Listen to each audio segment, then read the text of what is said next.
혹시 건설 현장에 AI를 도입하고 계신가요? 그렇다면 이건 그냥 새로운 기술을 하나 더 하는 게 아닙니다.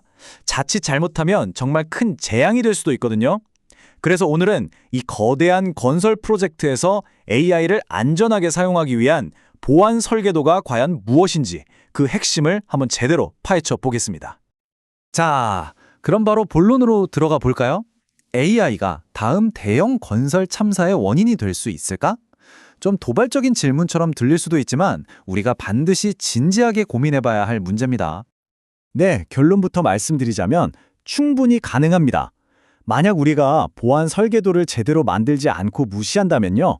오늘 우리가 나눌 이야기의 핵심은 바로 이 설계도를 어떻게 제대로 만들고 지켜나갈 것인가. 바로 그겁니다. 좋습니다. 그럼 먼저 이것부터 생각해봐야 해요. 우리가 흔히 쓰는 사무실 AI랑 건설 현장 AI는 뭐가 다를까요? 바로 리스크의 규모가 완전히 다릅니다. 건설 현장이라는 특수한 환경이 왜 AI 보안에 있어서 이렇게나 까다로운 도전 과제인지 그 이유부터 한번 알아보죠. 건설 현장에서 다루는 데이터는요, 정말 차원이 다릅니다. 수백억, 수천억이 오가는 설계 도면, 회사의 명운이 걸린 공사비 내역서, 전체 프로젝트 일정, 그리고 현장 작업자들의 안전과 직결되는 수칙들까지. 이건 그냥 단순한 정보 쪼가리가 아니에요. 말 그대로 회사의 미래와 사람의 생명이 걸린 핵심 자산, 바로 그 자체인 거죠. 우리가 건물을 지을 때 기초공사가 제일 중요한 것처럼 말이죠. AI 보안도 똑같습니다. 그 시작은 바로 데이터의 기초를 아주 단단하게 다지는 것. 여기서부터 출발해야 합니다. 이게 바로 첫 번째 방어선, 데이터 준비 3원칙입니다.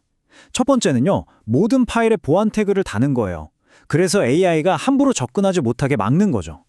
그리고 두 번째, 민감한 정보는 AI가 보기 전에 자동으로 싹 가려줘야 합니다. 그리고 마지막으로 이게 정말 중요한데요.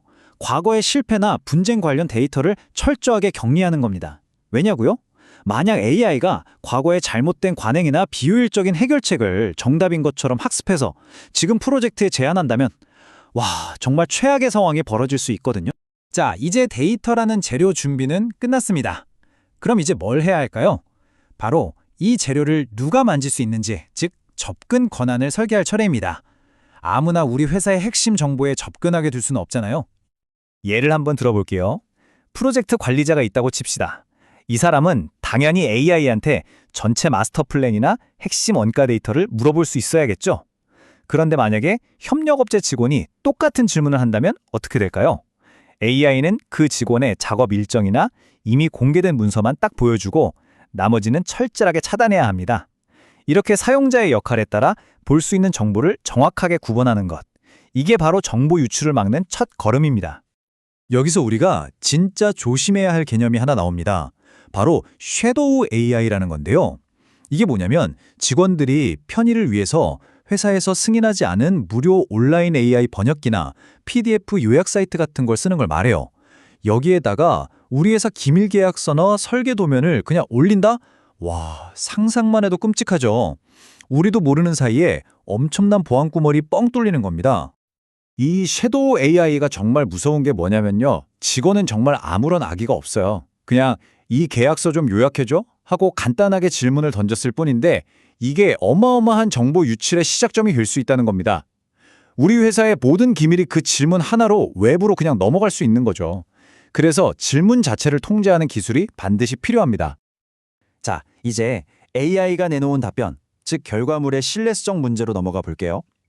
특히 건설 현장에서는 AI의 환각, 그러니까 AI가 지어내는 이 잘못된 정보가요, 곧바로 부실 공사나 안전사고로 이어질 수 있거든요. 이건 정말 심각한 문제입니다. 만약에 AI가 아무 근거도 없이 불쑥 이렇게 제안한다고 생각해 보세요. X자재를 쓰세요.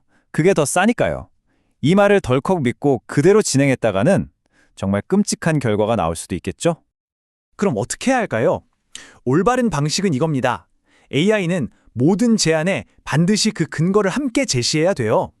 예를 들어 Y자재를 사용하세요라고 말하면서 왜냐하면 그 근거는 건축법규 5.2.1항에 나와 있기 때문입니다. 라고 명확하게 출처를 밝혀주는 거죠. 이래야 우리가 그 결과를 믿을 수 있고 나중에 문제가 생겨도 책임을 따들 수 있는 거 아니겠어요? 그리고 여기에 최종 안전장치가 하나 더 있습니다. 바로 휴먼 인 더 루프라는 개념인데요. 이게 뭐냐면 구조 계산이나 안전 점검처럼 정말 중요한 업무는요. AI가 초안을 만들 수는 있어요. 하지만 그걸로 끝이 아니라는 겁니다. 반드시 자격증을 가진 전문가, 예를 들면 책임 기술자 같은 사람이 최종적으로 검토하고 오케이 사인을 해야만 효력이 발생하는 거죠. AI의 실수를 막는 가장 확실한 최후의 보루라고 할 수 있습니다. 자, 이제 이론적인 얘기는 충분히 한 것 같네요. 그럼 이제 가장 현실적인 문제로 들어가 보죠. 그래서 이걸 도대체 어떻게 도입해야 하냐? 바로 계약과 전략에 대한 이야기입니다. AI 솔루션을 도입하려고 계약서를 보실 때 이 두 가지는 정말 눈에 불을 켜고 확인하셔야 합니다. 첫째, 우리 회사의 아주 민감한 데이터를 AI 모델 학습에 절대로 쓰지 않겠다는 데이터 학습 방지 조항이 명시되어 있는지. 둘째, 만약 프로젝트가 국가 중요시설 같은 아주 보안이 중요한 거라면 아예 인터넷망에서 분리된 우리 회사만의 서버를 구축하는 방안도 진지하게 고려해야 합니다. 물론 이 모든 걸 한 번에 다 하려고 하면 너무 부담스럽죠. 시작도 못할 거예요. 그래서 현명한 접근법이 필요합니다. 처음부터 완벽하게 하려고 하지 말고 차근차근 단계적으로 나아가는 거죠. 그 방법이 바로 이 3단계 도입 전략입니다. 1단계는요, 아주 리스크가 낮은 것부터 시작하는 거예요. 예를 들면 이미 다 공개된 건축법규나 안전 매뉴얼을 찾아주는 AI 챗봇 같은 거요. 이게 안정화되면 2단계로 넘어갑니다. 내부 회의록이나 주간 보고서를 요약하는 정도의 일반 업무로 확장하는 거죠. 그리고 마지막 3단계, 데이터 보안 체계가 완벽해졌다는 확신이 들었을 때 바로 그때가 되어서야 비로소 설계 도면 분석이나 원가 검토 같은 핵심 업무에 AI를 투입하는 겁니다. 아주 합리적이죠?